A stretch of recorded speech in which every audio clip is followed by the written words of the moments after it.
Ang mabuting balita ng Panginoon ayon kay San Lucas. Isang araw, samantalang nanalangin mag-isa si Jesus, lumapit sa kanya ang kanyang mga alagad. Tinanong niya sila, "Sino raw ako ayon sa mga tao?" Sumagot sila, "Ang sabi po ng ilan ay si Juan Bautista kayo. Sabi naman ng iba, si Elias kayo. At may nagsasabi pang nabuhay ang isa sa mga propeta noong una.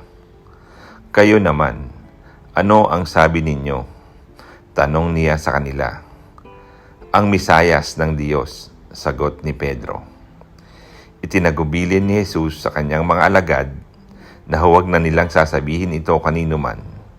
At sinabi pa niya sa kanila, ang anak ng tao'y dapat magbata ng maraming hirap. Itatakwil siya ng matatanda ng bayan, ng mga punong saserdote at ng mga eskriba. Ipapapatay nila siya, ngunit sa ikatlong araw ay muling mabubuhay. Ang mabuting balita ng Panginoon.